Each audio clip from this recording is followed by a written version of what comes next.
என்னது ₹1 கொடுத்து கேஆர்எம்ல வீடு புக் பண்ணா ஒரு கார் ஃப்ரீயா? உடனடியா போய் புக் பண்ணுங்க.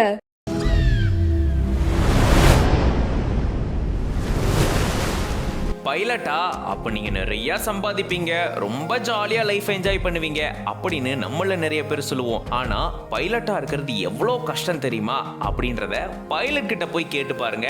அவர் சொல்லுவாரு கதை கதையா. ஆமாங்க, பைலட்டா இருக்கிறது ஒன்றும் அவ்வளோ ஈஸி கிடையாது. எக்கச்சக்கமான ரூல்ஸ் அண்ட் ரெகுலேஷன்ஸ் இருக்கு. அதை கண்டிப்பா ஃபிளைட் ஓட்டும் போது அவங்க பின்பற்றியே ஆகணும். ஃபுல் ஹேண்ட் ஷர்ட் போடக்கூடாது, டாட்டு தெரியற மாதிரி போடக்கூடாது. இவ்வளோ ஏன் கொஞ்ச நேரத்துக்கு ஒரு தடவை காஃபி மாதிரியான ஏதாச்சும் ட்ரிங்க்ஸ் குடிச்சுக்கிட்டே இருக்கணுமா? இப்படி ஃளைட் ஓட்டும் போது பைலட்ஸ்க்கு எக்கச்சக்கமான ரூல்ஸ் அண்ட் ரெகுலேஷன்ஸ் இருக்கு. வாங்க இத பத்தி இன்னும் டீடைலா இந்த வீடியோல பார்க்கலாம். ஒரு ஃளைட்டுக்கு 2 பைலட்ஸ் இருப்பாங்க. ஒருத்தர் மெயின் பைலட், இன்னொருத்தர் கோ பைலட். இவங்கள first officer, junior first officer அப்படின்னு சொல்லுவாங்க. இவங்க 2 பேரும் தான் ஒரு பிளேனை ஒரு இடத்துல இருந்து இன்னொரு இடத்துக்கு பத்திரமா கொண்டு போய் சேர்ப்பாங்க. ஒருத்தர் புதுசா வேலைக்கு சேர்றாருன்னா அவரு முதல்ல ஜூனியர் ஃபர்ஸ்ட் ஆபீசரா தான் இருப்பாரு, அதாவது கோ பைலட்டா வேலை செய்வாரு.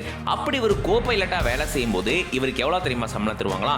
1 ல இருந்து 1.5 லட்சம் ரூபாய் கொடுப்பாங்களா.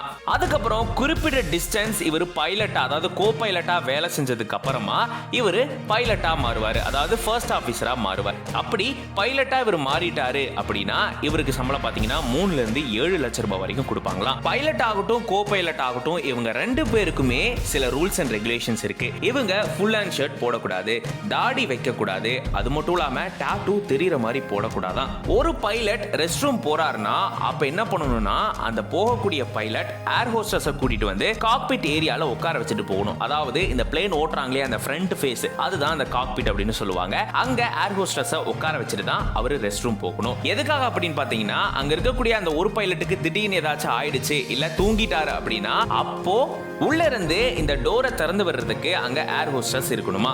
ரொம்ப தூரம் போகக்கூடிய ஃளைட்ல பாத்தீங்கன்னா கொஞ்ச நேரத்துக்கு ஒரு தடவை ஏர் ஹோஸ்டஸ் வந்து பைலட்ஸ் கிட்ட பேசிக்கிட்டே இருக்கணுமா. அது மட்டும் இல்லாம ரொம்ப தூரம் போகக்கூடிய ஃளைட்ல பங்க் பெட் அப்படின்னு ஒன்னு வச்சிருப்பாங்க. அங்க போயிட்டு பைலட்ஸ் ரெஸ்ட் எடுத்துக்கலாமா. அதே போல பிளேனை ஓட்டும் போது பைலட்ஸ் நிறைய கால்குலேஷன் போட்டுட்டே ஓட்டணும். அதுலயும் குறிப்பா டேக் ஆஃப் ஆகும் போதும் லேண்ட் ஆகும் போதும் அவங்க குறிப்பிட்ட ஸ்பீடை மெயின்டைன் பண்ணணும். யூசுவலா டேக் ஆஃப் ஆகும் போது 2 ல இருந்து 3 கிலோமீட்டர் இந்த பிளேன் வந்து ஓடும் ரன்வேல. அப்போ ஓடும் போது 240 ல இருந்து 270 கிலோமீட்டர் பெர் ஹவர் வேகத்துல இந்த பிளேன் ஓடுமா. அகைன் லேண்ட் ஆஃப் ஆகும் போது இதோட கம்மி ஸ்பீட்ல லேண்ட் ஆஃப் ஆகணுமா. ஒரு பிளேன் பாத்தீங்கன்னா அதிகபட்சமா 66,000 அடி உயரம் வரைக்கும் போகுமா. ஆனா அவ்வளவு உயரத்துக்குலாம் பைலட்ஸ் பிளேனை ஓட்டக்கூடாது. 10,000 அடியில இருந்து 44,000 அடி வரைக்கும் ஓட்டலாம் அப்படின்னு சொல்றாங்க.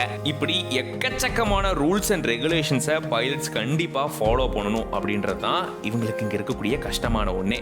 ஸோ இதுக்கப்புறம் பைலட்டை பார்த்தோன்னே நீங்க பைலட்டு ஜாலியா இருப்பீங்க, ஹாப்பியா இருப்பீங்க அப்படிலாம் சொல்ல தாண்டி அவங்க ரொம்ப ரொம்ப ரெஸ்பான்சிபிளான ஒரு பர்சன். ஸோ அவங்களுக்கு நிறைய கடமைகள் இருக்கு, அதை அவங்க சிறப்பாக செய்றாங்க. அதுக்காக அவங்களுக்கு வாழ்த்துக்களை சொல்லலாம். இதை பத்தின உங்களோட கருத்துக்களை கமெண்ட்ஸ்ல சொல்லுங்க. மறுபடியும் வேற ஒரு வீடியோல வந்து மீட் பண்றேன். Signing off, this is RJ Gautham from behind roots.